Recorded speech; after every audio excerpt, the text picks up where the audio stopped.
मागच्या भागात आपण पाहिलं की अदिती विराजला म्हणते की सरांनी तर कोणती असाइनमेंट दिली नाही. आता पुढे विराज म्हणतो, कदाचित मी चुकीचं ऐकलं असेल. विराज थोडा निश्चिंत होत म्हणाला आणि त्यावर ती त्याच्याकडे डोळे तिरकस करून पाहत राहिली. ड्रायव्हर गेला आणि दरवाजा बंद करून निघाला. विराज लगेच तिच्याकडे धावला, जणू काही भुकेला सिंहासारखा. दोन्ही हातांनी तिचं डोकं धरून त्याने तिला भिंतीजवळ घेऊन जाऊन मिठी मारली. अदिती हक्काने आणि अचानक हालचालींमुळे थोडी आश्चर्यचकित झाली होती. पण विराजला वेळ नव्हता. तो रिमोटचं बटन दाबून दरवाजा लॉक करतो, जेणेकरून कोणीही विचलित करू शकणार नाही. त्याची ओठं एकमेकांवर पडली, जणू काही शब्दांपेक्षा जास्त प्रेम आणि हृदयस्पर्शी भावना व्यक्त करत होती. अदितीने ही जवळीक अनुभवत ओठ विराजच्या ओठांवर ठेवली. दोघांची हृदय धडधडत होती. मला तुझी खूप आठवण आली अदिती, विराज मिठीतून म्हणाला. मला पण, अदितीला उकळत्या भावना व्यक्त करता आल्या. दोघांची जवळीक हळूहळू वाढू लागली. विराज तिच्या कमरेला हलकेच मिठी मारत होता, तर अदितीनेही त्याच्या छातीला जवळ करून प्रेम व्यक्त केले. तिच्या आणि विराजच्या हृदयातल्या तळमळीने आणि आवडीने त्या क्षणाला पूर्णता दिली. हाच तुझा दंड आहे, इतक्या काळासाठी माझ्याकडून दूर राहिल्याबद्दल, विराजने हळूच सांगितले. त्याचे हात तिच्या जवळ जात होते, तिच्यावर प्रेमळ स्पर्श करत. अदिती थोडीशी हलत होती, तिचे हृदय धडधडत होते. मग मला हा दंड आवडेल. अदिती हसली आणि विराजच्या मिठीत अजून जवळ येण्याचा प्रयत्न केला. त्याचे हात हळूच तिच्या ओठांवर आणि गालांवर गेले, जणू काही ती आणि तो एकमेकात गप्प बसले होते. कृपया अजून जवळ ये विराज, ती विनंती करत होती. विराज हळूच तिच्या हातांना मोकळं करत तिच्या कपड्यांच्या हालचालींवर प्रेमळ नियंत्रण ठेवत होता. त्याने तिच्या हृदयाच्या जवळ राहून तिच्या जवळीक दर्शवली. तू किती परिपूर्ण आहेस, विराज खाली आवाजात हसला, तिच्या सौंदर्यावर कौतुक व्यक्त करत. अदितीचे हृदय तिच्या जवळीक आणि प्रेमळ स्पर्शामुळे धडधडत होते. विराज, ती हळूच हसत म्हणाली, मला तुझं प्रेम खूप आवडतं. परंतु त्याचवेळी विराजला वास्तव लक्षात आलं. त्याच्या वडिलांच्या शब्दांची आठवण त्याच्या मनात चमकली की ती त्याच्यासाठी बहिणीसारखी आहे. त्याच्या हाताने थोडं मागं घेतले, जणू काही वीज फुटल्यासारखं होत. काय झालं, अदिती थोडी नाराज झाली. हे कधीच व्हायला नको, मला माफ कर, विराज तिच्या डोळ्यात न बघता म्हणाला. याचा काय अर्थ, अदितीच्या आवाजात राग आणि अस्वस्थता जाणवली. विराजने शांतपणे तिची शर्टची बटणं बंद केली. अदिती, तू आणि मी जणू दोन दृढ आहेत. एकत्र जात राहू शकतात, पण कधीही पूर्णपणे एक होऊ शकत नाहीत. आपल्या कुटुंबांना वाटतं की आपण भाऊ बहिणीसारखे आहोत आणि मला त्यांचा आदर करावा लागेल. आपलं हे नातं अजून तयार झालेलं नाही आणि भविष्यात याला स्थिरता नाही, विराज तिला समजावून सांगत होता. विराज, ती हळूच त्याच्याकडे पाहत हळूवार हळक हाक मारते, जिचा विराजवर विरोध करणे कठीण होते. काही चिंता करू नकोस, वेळ सगळं बरं करतो, विराज म्हणाला आणि तिच्या डोळ्यांतील अश्रू पुसले. मी तुझ्या बाबांना सांगेल की तुझ्यासाठी योग्य जोडीदार शोधावा, कारण आता तू लग्न करण्यायोग्य वयात पोहोचली आहेस. प्रेमळ नवरा, मुलं आणि आनंदी कुटुंब मिळालं की तू हा अनावश्यक नातं जणू काही वाईट स्वप्नासारखं विसरशील. आणि मी तुला विश्वास देतो, तू या घरातून बाहेर गेल्यावर मी कधीच तुझ्या आयुष्यात दिसणार नाही. अदिती त्याला मिठी मारून हळूवार रडत हळूहळू किंचाळली. विराज, कृपया असं म्हणू नकोस. आपण एकत्र राहून आपल्या कुटुंबांचा सामना करू आणि हा प्रश्न सोडवू, ती म्हणाली. विराज हळूच तिच्या केसांवर हात फिरवत तिला शांत करण्याचा प्रयत्न करत होता. देव माझ्यावर कृपाळू आहे. आपण या क्षणात ताबा हरवला नाही आणि अपरिहार्य चूक केली नाही, नाहीतर मी कधीच स्वतःला माघारी घेऊ शकत नसता. तो तिच्या केसांना हलक्या ओठांनी स्पर्श करत चुंबन देतो आणि न पाहता चालत जाऊ लागला. अदिती, तिला कधीही समजलं नव्हतं की विराजने स्वतःपासून दूर राहण्याचं वचन फक्त घर सोडल्यानंतरच दिलं नव्हतं, तर अगदी दुसऱ्या दिवसापासूनच. आता ही घटना घडून गेले 10 दिवस झाले होते आणि तिने त्याला तेव्हापासून पाहिलं नव्हतं. आपण खरं तर एकाच घरात राहत होते, पण प्रत्यक्षात फक्त एकच व्यक्ती होती, कारण जेव्हा ती घरात होती तो नसायचा. तिला माहीत नव्हतं तो कुठे राहतो, कारण अनेक रात्र झाली होती जेव्हा तिने त्याला कॉल केला, तो घेत नव्हता. एक दिवस थोडीच संतप्त होत तिने मित्राच्या फोनवरून त्याला कॉल केला. तो घेऊन जेव्हा तिने त्याच्याशी बोलायची चाहूल घ्यायची, तो फक्त आपल्याला टाळत म्हणाला की तो व्यस्त आहे. दिवस सरत होते आणि तिला एकटी राहून घरात खूप त्रास होत होता. तिला कधी तो घरात येतो किंवा जातो हे कळत नव्हतं. असं वाटत होतं जणू ती त्याचं स्वतःचं घर त्याच्यापासून हिसकावत आहे. आज तिने ठरवले होते की किमान कोणत्याही मार्गाने तो समोर येईलच. तिने विद्यालयातून आज सुट्टी घेतली. रुग्ण असल्याचं सांगून घरात राहून त्याची वाट पाहिली. सुमारे 11:10 दरवाजाचा नॉब हलका क्लिक झाला. तिने पाहिलं की तो घरात थोडा अस्वस्थ आणि थकल्यासारखा चालून येतो. अदिती थोड्या अंतरावरून त्याच्याकडे पाहत होती, जिथे तो तिला पाहू शकत नव्हता. पण जे दृश्य तिने पाहिलं त्याने तिचं हृदय थांबवलं. तिचे डोळे पाणावले आणि हात थरथरू लागले. त्याची टाय खांद्यावर अडकलेली होती. पांढरे शर्ट ओसंडून गेली होती, अर्ध हात अर्ध बाहेर. काळ्या पॅन्ट्स थोड्या खाली पडलेल्या होत्या आणि चेहरा जणू एखादा मॅरेथॉन पडून आल्यानंतर लाल झाला होता. पण तिला सगळ्यात जास्त त्रास लिपस्टिकचे डाग होते, जे त्याच्या गालावर आणि शर्टवर होते. अनियंत्रित किंचाळी तिच्या ओठातून बाहेर पडली. ती झटपट हाताने तोंड झाकते जेणेकरून तो ऐकू नये. तिचं हृदय तुकडे तुकडे झाल्यासारखं वाटलं. जरी त्यांच्यात कायदेशीर नातं नव्हतं तरी तिला फसवणूक झाली असल्यासारखं जाणवलं. हे पाहून तिला विराजचं खरं रूप समजलं. त्याच्याबद्दलच्या सर्व कल्पना तुटून गेल्या होत्या आणि आता त्याला विसरणं सोपं वाटत होतं.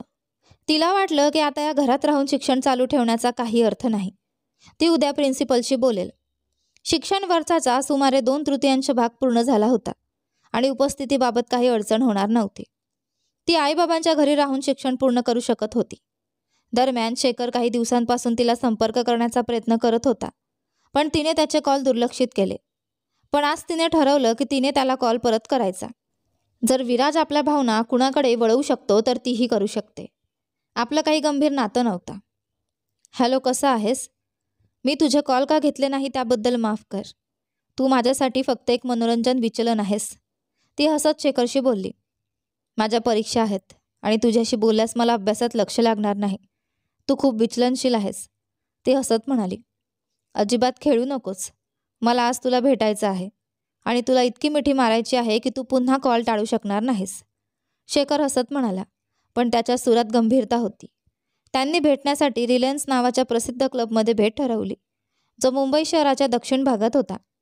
अदितीला शेखरवर प्रेम नव्हतं आणि तिचे विचार नेहमी विराजमध्ये असायचे. तरी तिने ठरवलं की या नात्याला एक संधी द्यावी. कदाचित तिचं लग्नानंतरचं आयुष्य रोमॅन्टिक आणि आनंददायी होईल. कदाचित तिचं आयुष्य तिच्या आईसारखं बदलू शकेल. इतिहास पुन्हा होईल आणि कदाचित तिचं नशीब तिला याचीच सूचना देत आहे. पण तरीही काहीतरी चुकीचं वाटत होतं. त्या रात्री तिने काळा घट्ट आणि चमकदार ड्रेस घातला, जो थाईच्या मध्यापर्यंत होता. ड्रेसचा लो नेकलाईन तिच्या पूर्ण आकाराच्या सुंदर छातीला खुला दाखवत होता. तिने काळ्या स्टिलेटोसह त्याला मॅच केलं. तिचा makeup smoky eye shadow, nude lipstick आणि मस्काराचा टच देऊन पूर्ण केलं. तिला माहीत होतं की ती खूप आकर्षक दिसते आणि क्लबमध्ये प्रत्येक पुरुष तिच्याकडे पाहणार आहे. पण तरीही तिला आनंद वाटत नव्हता. ती त्या रात्री विस्कीच्या मदतीने स्वतःला विसरून जायला इच्छित होती. पुरेशा काळापर्यंत ती विराजसाठी दुःखी राहिली होती. आता तिला स्वतःसाठी वेळ होता. क्लबमध्ये काही मिनिटांपूर्वी पोहोचली आणि शेखरला येण्याची वाट पाहत होती. ती त्याला आकर्षक दिसायला हवी होती, जेणेकरून त्याला भविष्यकाळात काय मिळणार आहे हे कळेल.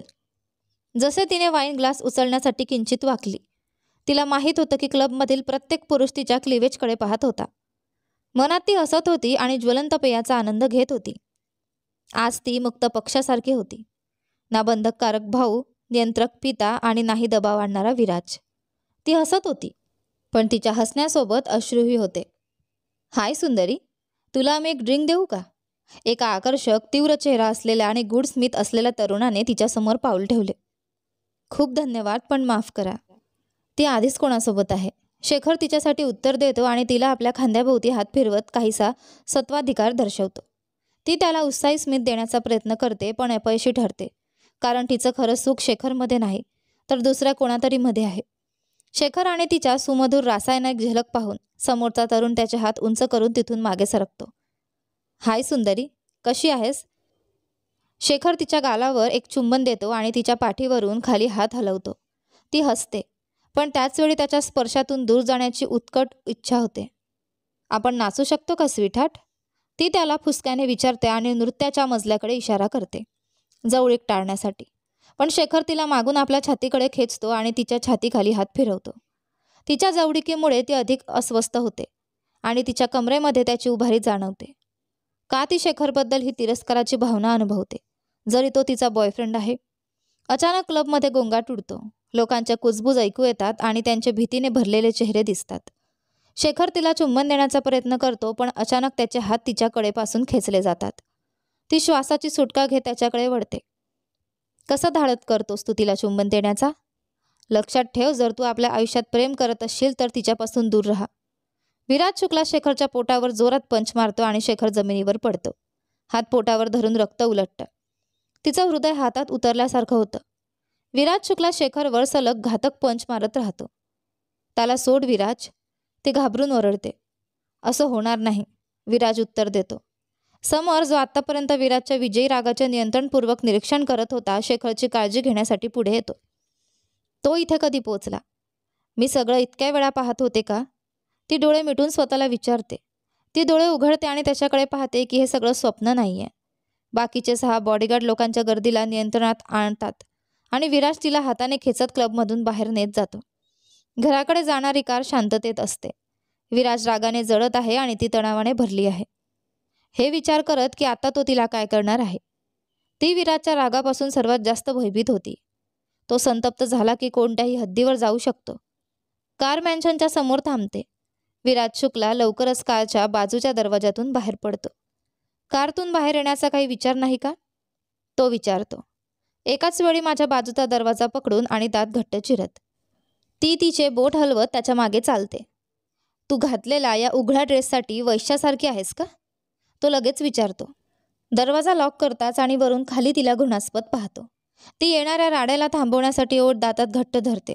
त्याने फक्त तिला अपमानित केले नाही, त्याने यापेक्षा खूप काही केलं होतं. तुला किती वेळा सांगावं लागेल की त्या गिद्धापासून दूर राहायचं? तो माफिया आहे आणि तुझ्या वडिलांपर्यंत पोहोचण्यासाठी तुला पॅटसी म्हणून वापरायचा प्रयत्न करतो आहे. इतकं साधं विधान का समजू शकत नाहीस? तो चिडलेला विचारतो. माझ्या जीवनात जे काही घडते ते तुझ्या कामाशी संबंध येत नाही, ती त्याला उत्तर देते, डोळे भांडणाऱ्या तिरस्काराने भरलेले आणि ओठ किंचित घट्ट धरलेले. हे माझ्या व्यवसायात येतं कारण तू माझ्या घरात राहतेस, माझ्या छपराखाली. तो टेबलवर आपला बोट ठेवून आपला मुद्दा सिद्ध करतो. तू त्याच्यावर चुंबन देण्याचा विचार कसा करू शकतेस? तो घृणासह विचारतो. त्याचे अपमानजनक शब्द तिच्यात जाऊन बसतात आणि ती त्याची कॉलर पकडत त्याच्याकडे चालते. तू हवं त्या कोणत्याही मुलीबरोबर झोपू शकतोस, पण मी ज्या पुरुषाची विवाह करणार आहे त्याला मी चुंबन देऊ शकत नाही. तो अदितीच्या प्रश्नावर थोडा आश्चर्यचकित दिसतो, पण पुढच्या क्षणी अदितीला मारहाण करण्याचा आवाज ऐकू येतो. तिचं तोंड एका बाजूला ढकललं जातं आणि तिच्या गालावरच जखम येते. तिचे हात अनायासच दुखणाऱ्या गालावर जातात आणि ती अविश्वसनीयतेने विचारते, तू मला मारलं का? तो नपुसकपणे मान हलवतो. हो, मी मारलं, आणि तुझ्याशी वागणं आवश्यक आहे असं. जर तुला माझ्या घरात शांततेने राहायचं असेल आणि शिक्षण पूर्ण करायचं असेल तर पुन्हा अशी मूर्खता करू नकोस. मी याबाबत माझ्या वडिलांना सांगणार, ती तिच्या गालावर हात फिरवत सांगते, दुखणे थांबवण्याचा प्रयत्न करत. तिचा आवाज तुटतो आणि डोळ्यात जवळजवळ अश्रू येतात. तो आपले हात छातीवर घट्ट जोडतो आणि ठामपणे उत्तर देतो, तू ते करू शकतेस. मला माहीत आहे तुझे वडील तुला पुरुषाला चुंबन देताना मान्य करणार नाहीत, विशेषतः जेव्हा त्यांना माहिती आहे की तो तुझ्यासाठी हानिकारक ठरेल. त्याचे डोळे तिच्या लाल होणाऱ्या गालाकडे आणि नंतर तिच्या ओल्या होणाऱ्या डोळ्यांकडे जातात, पण त्याचा उपदेश तो अजूनही थोडक्यात देत राहतो. ती म्हणते, तुझ्याकडे माझ्या जीवनात काय घडतंय त्यात हस्तक्षेप करण्याचा काही अधिकार नाही. तू इथे माझी जबाबदारी आहेस, पण मी तुझी नाही. आणि मी जे हवं ते करू शकतो. मी तुझ्यासमोर उत्तरदायी नाही, इतकंच. तिच्या संयमाचा शेवट झाला होता. जगातील सर्व पुरुष एकसारखे आहेत, हुकुमगिरीचे मूर्तिवंत, अगदी तिच्या कुटुंबातील पुरुषसुद्धा. आजपासून विराज शुक्ला, अलविदा. आता तू माझ्या या मॅन्शनमधील माझे दिवस मोजू शकतोस. जरी नरक फाटला तरीही कोणीही मला शेखरसोबत तुझ्या घरातून पडून जाण्यापासून थांबवू शकणार नाही. आजपासून तुझं डोकं फोडायला सुरुवात कर, कारण तुझी गणना आता सुरू झाली आहे. अदितीला तिच्या गालावर काहीतरी हल्ल्याचे जाणवले. त्रासून ती हलकट झाली आणि त्या अडथळ्यापासून मुक्त होण्याचा प्रयत्न करते. तिचा हात स्पर्शात आला तेव्हा त्यात एक मोठा आणि वृक्ष हात होता. तिच्या नाजूक लहान हातांसारखा नाही. हा काही पिछाच्या आत्म्याचा खेळ आहे का? ती भीतीने धक्क्याने उठली आणि भोवती नजर फिरवली. तिच्यासमोर विराज शुक्ला शांत आणि नियंत्रित हास्य घेत तिच्याकडे बघत उभा होता. काय झालं अदिती? एखादी भूतकथा पाहिलीस का? त्याने कळाकळीतून विचारले. अदिती निर्दोषपण दाखवायचा अभिनय करत डोळे सैल करते. काय भूत? तो बाजूला वळून भिंतीकडे पाहून हळूच हसला आणि मग कठोर चेहऱ्याने पुन्हा तिला पाहिलं. मला वाटले की तू एखाद्या भूताच्या स्वप्नात असशील. अदिती अनिश्चिततेने आपल्या बाजूच्या टेडी उचलून छातीला घट्ट धरते. विराजचे डोळे त्या टेडीकडून तिच्या चेहऱ्यावर गेले. तो मायमीत स्मित देत भुवयावरच्या त्वचेवर हलक्या हाताने हात फिरवतो. अदिती. तिला आश्चर्य वाटले. का त्याला तिच्याविषयीचे सर्व काही इतके मजेदार वाटते? जगात कोणतेही भूते अस्तित्वात नाहीत. ती भोवडीपणाने मोठ्या खोलीकडे पाहून म्हणाली, तिच्या नजरेपासून बचाव करत. कारण जर ती त्याच्या डोळ्यांना भेटेल तर पकडली जाईल. आणि तुझ्या पलंगाखालीही नाहीत. यावेळी तो हशेतून स्वतःला रोखू शकला नाही. तो बोलत होता आणि हसतही होता. तिच्या मनात काय चाललं आहे हे तो कसे जाणत होता हे ती समजू शकत नव्हती. तिच्या मनावर हा विषय जिंकण्याचा काही मार्ग नाही हे लक्षात घेऊन ती विषय बदलण्याचा प्रयत्न करते. तू माझ्या खोलीत काय करतोयस? त्याच्या सुरेख हसण्याच्या मागचा धमाका गायब झाला आणि त्याचा आवाज गंभीर झाला. मी तुझ्या सुजलेल्या गालावर मलहम लावायला येत होतो. तिचा राग 100 डिग्रीला पोहोचला. पहिल्यांदा तू मला दुखावलंस आणि मग माझ्या खोलीत चोरमार करून येऊन माझ्या जखमा सांभाळणार? लहानपणी तुला शिस्त कधी शिकवली नाही का? परवानगी न घेता मुलीच्या खोलीत घुसायला नको? ती त्याला लक्ष करीत थंडपणे राहून म्हणाली. कुटुंबात आत्तापर्यंत तिच्या वडिलांनी किंवा भावांनी कधीही तिच्यावर हात उचलला नव्हता. विराज ती पृथ्वीवरचा पहिला माणूस होता ज्याने तिला थोपटले आणि ती ठरवून होती की ती त्याचा बदला घेणार. अदिती. त्याचा शब्द इशारा देणारा होता. मी फक्त तुझ्यावर उपचार करत होतो. ती त्याच्या हातातील मलम चक्क ओढून काचून बाहेर टाकते. माझ्या खोलीतून बाहेर पड आणि पुन्हा कधीही मला स्पर्श करण्याचा प्रयत्न करू नकोस. माझ्यावर तुझे हात मला घृणास्पद आहेत. त्याच्या डोळ्यात वेदना झळकताना दिसली. परंतु यावेळी तिला काळजी करायची नाहीशी, कारण त्याने तिला पुरेस त्रास दिला होता. ती प्रत्येक संधीचा फायदा घेऊन त्याची तब्बल पातळी बिघडवणार होती. जे काही त्याने तिला केलं त्यासाठी ती प्रत्येक वेळी त्याला चिरीत घालणार. त्याने खिडकीकडे पाहिले आणि पुन्हा तिला बघितले. तू असं करण्यात चुकी केलीस. त्याचा आवाज खाली आणि घट्ट होता. ती त्याच्या म्हणण्याकडे दुर्लक्ष करून प्रचंड निश्चयाने उत्तर देते. पुढच्या वेळेस तू मला स्पर्श करशील तर मी मलम खिडकीतून फेकणार नाही. तर मी हा प्रकार माझ्या वडिलांना सांगेल की तू गैरव्यवहार करत आहेस. तो तिच्या खांद्याला कठोरपणे धरतो. मी तुझ्यावर स्पर्शच केला आहे. अदिती, जा आणि तुझ्या बापाला तक्रार कर. तो ढोरपणा दाखवतो. तुला वाटतं मी तुझ्या वडिलांपासून घाबरतो की तू प्रत्येक वेळी हा वडील कार्ड वापरून मला ब्लॅकमेल करतेस? तो तिच्या डोक्याच्या बाजूला बोट ठोकतो. हे तुझ्या छोट्याशा मेंदूत कोरून ठेव. तो खोजकपणे म्हणतो. तू, तुझा भाऊ आणि तुझे वडील सगळे माझ्यावर अवलंबून आहेत. म्हणजे मी तुला शिक्षण पूर्ण करून देत आहे. जर मी मदत केली नसती तर तू नोकरी नाही, भविष्य नाही, फक्त एका नवऱ्यावर अवलंबून राहिली असतीस. ती जोरात हसून मागे पडते. श्रीमान विराज शुक्ला, तू स्वतःबद्दल खूप उंच स्वप्न पाहतोस आणि हाच तुझा प्रश्न आहे. मी कोणत्याही प्रकारे तुझ्यावर अवलंबून नाही. तो नाकाच्या पुलाला चिमटून अधिक त्रासलेला दिसतो. आता त्याच्या त्वचेमध्ये रसात जाणं तिला फार मजेशीर वाटत होतं. माझी गोड अदिती, मला तुझा भोळेपणा आवडतो. तू कशी दाखवणार की तू अवलंबून नाहीस जेव्हा प्रत्यक्षात तू आहेस? त्याने टोमणा करून विचारलं. अदिती त्याला त्याच्याच हाताने केलेल्या मारीसारखंच तिला मारण्याची इच्छा झाली. परंतु शारीरिक दुखापत देण्याने तिच्या द्वेषाची संतप्ती होणार नाही हे तिला ठाऊक होतं. तिचा प्रतिहार भावनिक पद्धतीने देणार होता, ज्याची वेदना त्याला दिवसांतून अनुभवता येईल. ती शरीराची मार नसून मनाची छळ असणार होती. लवकरच विराज शुक्ला, खूप लवकर. पण जेव्हा तुला तुझी चूक कळेल तेव्हा विकार जखम आधीच झाली असतील. ती उकसणारी नजर देऊन तिला प्रतिस्पर्धी भाव दाखवते. तो ढिगारा करतो, तोंडाखाली काहीच म्हणत नाही आणि ओठ किंचित बारीक करतो. मी तुझं आव्हान स्वीकारतो, अदिती चौहान. बघू कोण जिंकतं ही खेळी. 10 दिवसांनी रेजिनाचा वाढदिवस होता. तिने आपल्या सगळ्या मित्रांना पार्टीसाठी आमंत्रित केले होते आणि तिने अदितीला देखील तिला भेट देण्यासाठी येण्यास सांगितले होते. पण अदितीला वाटत नव्हते की विराज शुक्ला याला गोष्टीस मान्यता देईल. तिने रेजिनाला बोलावले की तो विराजच्या घराला येऊन तिला परवानगी मागण्यात मदत करावी. तिला त्याच्याकडून कोणत्याही प्रकारे मान्यता मिळवण्यासाठी सर्व गर्ली कॅपर्स वापराव्या लागणार होत्या, कारण तो दिवस अदितीच्या पलायनाचा दिवसही होता. ती त्या राक्षसाच्या घरातून सुटण्याचा प्रयत्न करणार होती. तिने शेखरला कॉल करून आपली योजना सांगितली. शेखरने काही सूचनाही दिल्या, ज्यामुळे तिची योजना अडथळ्यांशिवाय यशस्वी होईल.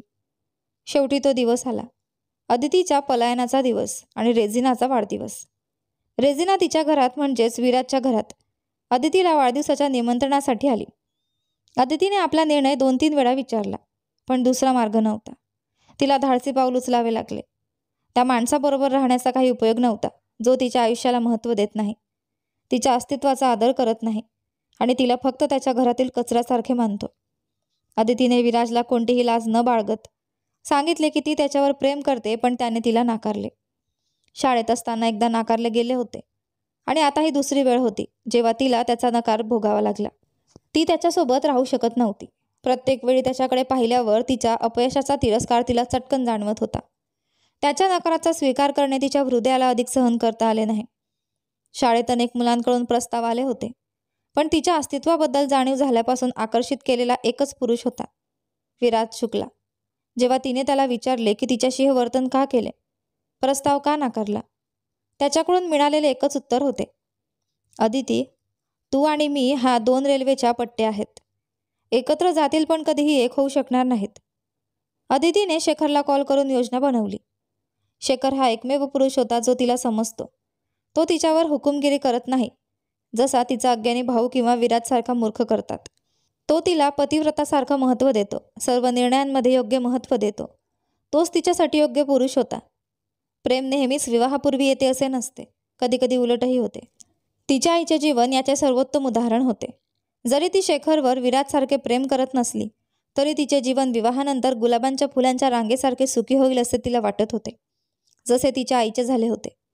कदाचित इतिहास पुन्हा एकदा स्वतःला पुनरावृत्ती करणार होता. अदितीच्या हास्य चेहऱ्यावर उमटले. ती शेखरसोबत कुटुंब, उज्ज्वल भविष्य आणि आपल्या मुलांचा विचार करत होती. विराज आपल्या स्टडीमध्ये बसून फाईल वाचत होता.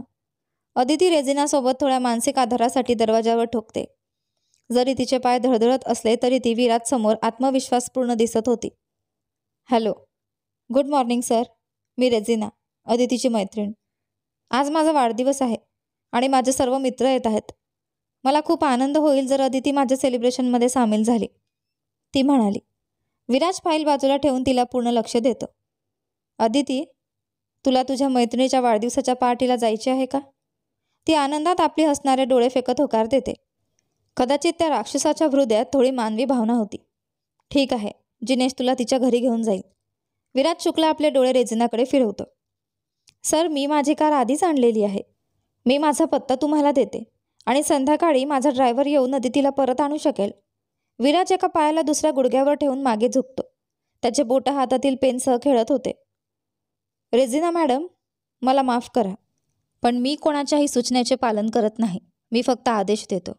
तो मूर्ख पुन्हा आपल्या सामान्य वर्तनावर आला होता. अदिती रेजिनाच्या बोटाला हलकेच दाबून तिला अधिक बोलू नये असा इशारा देते. समीर तुला रेजिनाच्या घरी घेऊन जाईल आणि संध्याकाळी परत आणेल. स्पष्ट आहे का अदिती? आज मला रुग्णालयात काही अत्यंत महत्त्वाच्या भेटी आहेत, त्यामुळे मी स्वतः तुला घेऊन जाऊ किंवा आणू शकत नाही, पण तुझ्या सुरक्षिततेचा धोका घेऊ शकत नाही. म्हणून समीर तुला रेजिनाच्या घरी सोबत घेऊन जाईल. तो पुन्हा आपल्यासमोर फाईल उघडतो आणि दस्तऐवजावर सही करतो. आणि लक्षात ठेव, कोणतेही ड्रिंक्स नाहीत. तुला तशीच स्पष्ट दिसावी जशी तू तिच्या घरी जाताना दिसशील. तो आपलं बोट तिला निर्देश करत दाखवतो, डोळ्यात चेतावणी दर्शवतो.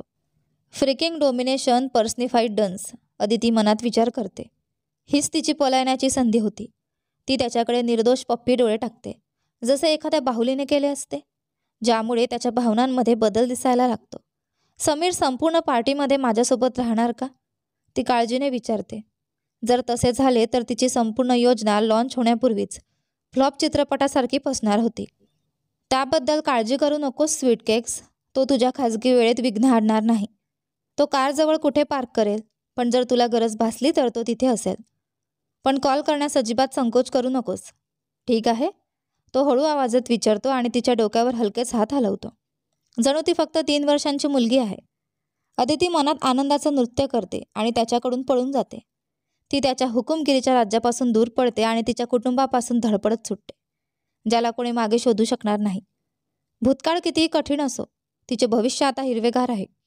विराज शुक्लाने तिचा आत्मविश्वास, तिचा आत्मसन्मान विस्मरणशील पद्धतीने फाडून टाकला होता. तो इतका अपमानजनक होता की तिच्या सर्व आशा मोडली गेली. तिचे स्वप्न आणि इच्छा तुटल्या.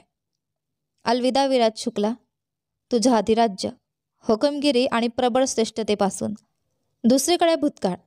विराज शुक्ला म्हणत होता, चल माझी ब्युटिफुल, मला आनंद दे. जिचं नाव त्याला आठवत नव्हतं ती मुलगी त्याच्या हातात आपले मृदू आवाजात घुमत होती. तो मद्यपानाच्या प्रभावाखाली होता.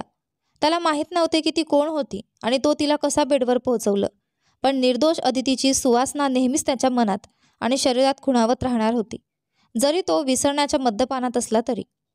जवळची मुलगी त्याच्या चेहऱ्यावर, गालावर उघड्या तोंडाने किस करत होती आणि हळूहळू त्याच्या शर्टकडे सरकत होती. इतका वेळ का लागत आहे? तिच्या आवाजात हलकी तडफड ऐकू येत होती. ती शर्ट अनबटन करण्याचा प्रयत्न करत होती, पण त्याचा हात पटकन तिला थांबवत होता. विराजने मनात स्वतःला ढकलत एक श्वास सोडला. दुसऱ्या स्त्रीसोबत झोपेत पडल्याबद्दल स्वतःवर राग येत होता. त्याला विचित्रतेची भावना आली. ही एक नवीन, अनभिज्ञ भावना होती जी त्याने पूर्वी अनुभवलेली नव्हती. ठीक आहे, कपडे परिधान कर. माझा ड्रायव्हर तुला घरी घेऊन जाईल. त्याच्या स्नायूंच्या एका हलक्या हालचालीने कव्हर्स मागे ढकलले गेले आणि तो पाय लाल कार्पेटवर टाकतो. हाताच्या पायऱ्यांनी त्याने झोपेचा भार डोळ्यांपासून दूर केला. अरे, तू खूप छान होतात. रात्री तुला त्रास दिला नाहीस. धन्यवाद. नाहीतर मी सर्जरीज करताना झोपेत बुडालो असतो. त्याच्या स्नायूंचे वेदनादायक हालचाल त्याला जाणवत होत्या की तो किती थकलेला आहे आणि झोपेच्या लढ्यात होता. त्याने त्या नामवंत ब्लॉन्डकडून कोणतीही हालचाल ओळखली नाही. तो फिरून त्या ब्लॉन्ड मुलीकडे पाहतो, जिचे हिरवे डोळे अश्रूंनी भरलेले होते आणि ती काळ्या सिल्कच्या शीटने आपले वरचे अंग ढकले होते. नियंत्रणाचे आवाज, रागाशी लढत त्याने विचारले, तुला समजत नाही का? धन्यवाद, ती बोलली, आवाज तुटत होता. इतकंच.